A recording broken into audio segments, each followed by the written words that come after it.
कक्षा 10 टॉपिक विद्युत धारा के चुंबकीय प्रभाव।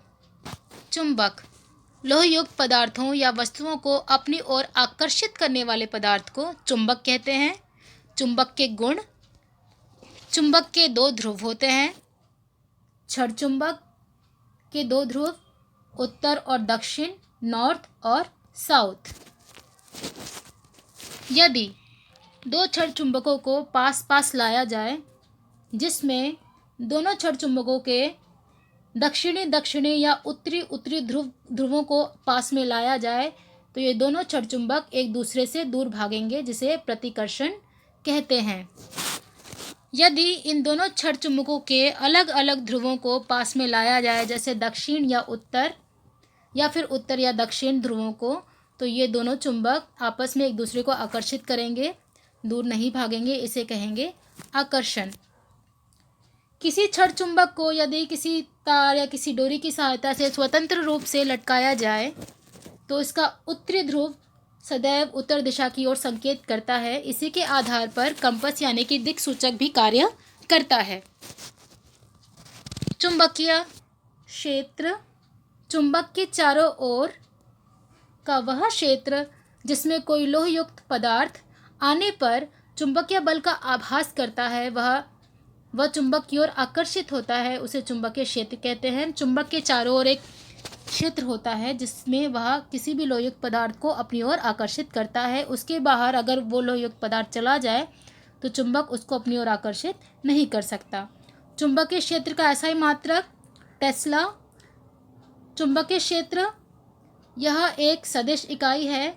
इसमें परिमाण और राशि दोनों होते हैं। दिक्सूचक यानी कंपास की जो सुई है वो स्वतंत्र लटकी हुई एक छड़ चुंबक के भांति ही कार्य करती है, जिसमें जो सुई है कंपास की वो सदैव उत्तरी दिशा की ओर संकेत करती है। चुंबकीय क्षेत्र रेखाओं के गुण। चुंबकीय क्षेत्र जो बनता है उसकी जो रेखाएं होती हैं उसके गुण पढ़ते हैं। नंबर 1, यह रेखाएं चुंबक के उत्तरी ध्रुव से निकलती हैं व दक्षिणी ध्रुव में विलीन होती हैं।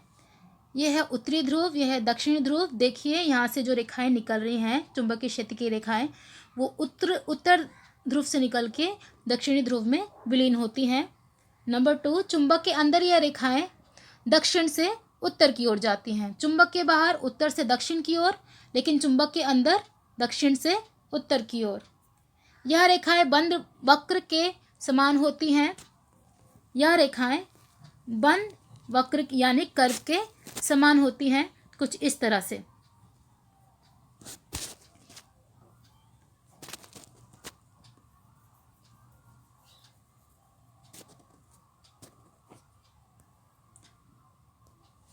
नंबर 4, चुंबक के नज़दीक जितनी भी चुंबकीय क्षेत्र रेखाएं होती हैं वो अधिक पास पास व प्रबल होती हैं, स्ट्रॉन्ग होती हैं। चुंबक से जितना दूर जाएंगे चुंबकीय क्षेत्र की रेखाएं उतनी ही कमज़ोर हो जाती हैं। यह रेखाएं कभी एक दूसरे को काटती नहीं, प्रतिच्छेद नहीं करती। यदि प्रतिच्छेद करेंगी या काटेंगी, इसका अर्थ यह है कि एक बिंदु पर दो दिशाएं बन रही हैं, जो कि कभी संभव नहीं है। क्या यहाँ पर कोई रेखा एक दूसरे को काट रही है? नहीं। केवल चुंबक द्वारा ही नहीं, विद्युत धारा जो है, विद्युत धारा के द्वारा भी चुंबकीय क्षेत्र उत्पन्न होता है। इसका पता लगाने वाले पहले व्यक्ति हैंस क्रिश्चियन ऑस्टेड थे। चुंबक द्वारा ही नहीं, विद्युत धारा का उपयोग करके भी हम चुंबकीय क्षेत्र, चुंबक जैसा प्रभाव ला सकते हैं। इसे हम आगे भी पढ़ेंगे। अगला टॉपिक दक्षिण हस्त अंगुष्ठ नियम। इसमें आपको जो ये चित्र दिख रहा है, पहले तो अपने हाथ में एक पेन पकड़िए और जिस तरीके से इस हाथ ने इस एरो को पकड़ रखा है उस तरीके से आप उस पेन को पकड़ेंगे अपने दाहिने हाथ से, जिसमें अंगूठा नीचे की ओर होगा, उंगलियां बाहर की ओर मुड़ी हुई होंगी और आपकी हथेली का जो पीछे वाला हिस्सा है वो आपके मुंह की दिशा में होगा। उसमें आप क्या देखेंगे, जो आपका अंगूठा है वो नीचे की ओर जा रहा है और उंगलियों का जो घुमाव है वो किसको दर्शा रहा है? चुंबकीय क्षेत्र की रेखाओं को। और जो अंगूठा है वो दर्शाता है विद्युत धारा की दिशा को। यदि विद्युत धारा किसी भी चालक या किसी भी तार या किसी भी परिपथ में विद्युत धारा की दिशा ऊपर से नीचे की ओर है किसी चालक या तार में, तो उसमें जो चुंबकीय क्षेत्र की रेखाएं बनती हैं, विद्युत धारा के द्वारा चुंबकीय क्षेत्र भी उत्पन्न होता है और चुंबकीय क्षेत्र की रेखाएं बनती हैं, जिसकी दिशा क्या होगी? क्लॉकवाइज, यानी कि दक्षिणावर्त। ये देखिए एरो का निशान। आगे चलते हैं। आपने अभी अभी अपने हाथ में पेन पकड़ा था, उसी पेन को अब क्या करना है, आपको इस चित्र के तरीके से पकड़ना है। आपने हाथ में पेन पकड़ी है, अंगूठा ऊपर की साइड होगा और जो उंगलियां हैं आपकी मुंह की दिशा में घूमेंगी और जो आपकी हथेली का पीछे वाला हिस्सा है वो बाहर की ओर होगा। आप क्या देखेंगे? जो अंगूठा है वो ऊपर की ओर है, यानी वो विद्युत धारा की दिशा को दर्शाता है, और जो उंगलियों का घुमाव है वो चुंबकीय क्षेत्र की रेखाओं को दर्शाता है। कुछ इस तरह विद्युत धारा की जो दिशा है वो ऊपर नीचे से ऊपर की ओर है, तो चुंबकीय क्षेत्र जो बन रहा है उसकी जो रेखाएं हैं वो क्या होंगी? एंटी क्लॉकवाइज, यानी कि वामाव्रत। ये देखिए, ठीक है। इसमें तीर के ऊपर जो रेखा थी वो क्लॉकवाइज थी, इसमें तीर के ऊपर जो रेखा है वो एंटी क्लॉकवाइज है।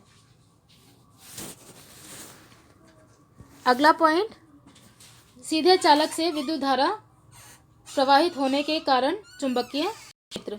यहाँ आप एक परिपथ देख रहे हैं जिसमें एमीटर है, बैटरी, प्रतिरोध, कुंजी और एक कार्डबोर्ड लगा है जिस पे लोह चूर्ण छिड़का गया है, और इस परिपथ का जो तार है वो उस कार्डबोर्ड से होकर के गुजर रहा है।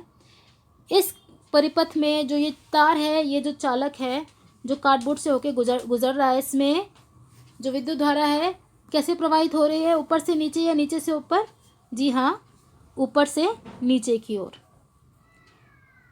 और इस कार्डबोर्ड के ऊपर जो लोचून है, जैसे हम बैटरी या इस परिपथ में विद्युत धारा का विद्युत धारा को प्रवाह करेंगे बैटरी के द्वारा, तो क्या होगा?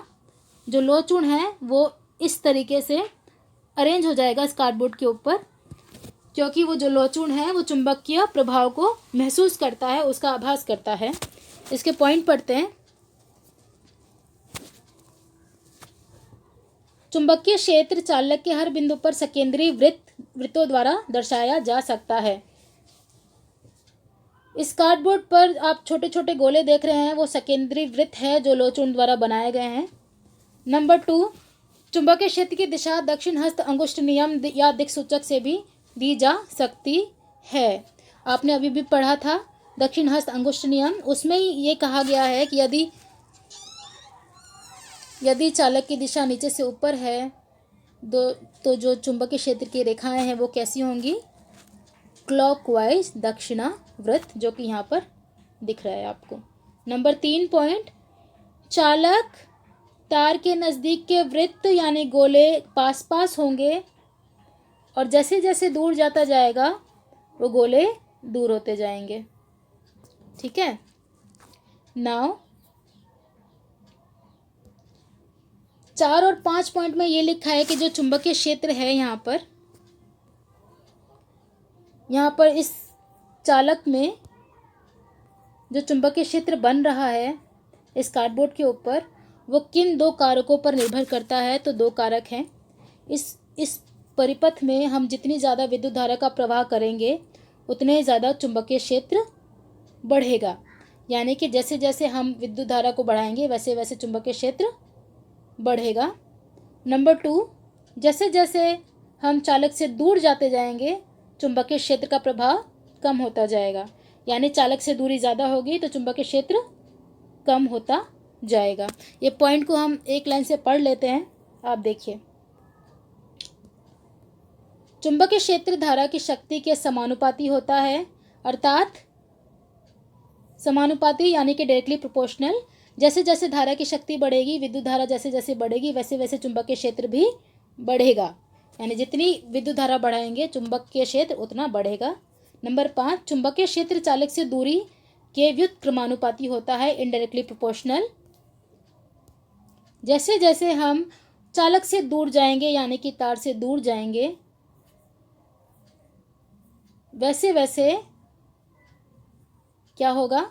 चुंबकीय क्षेत्र कम होता जाएगा।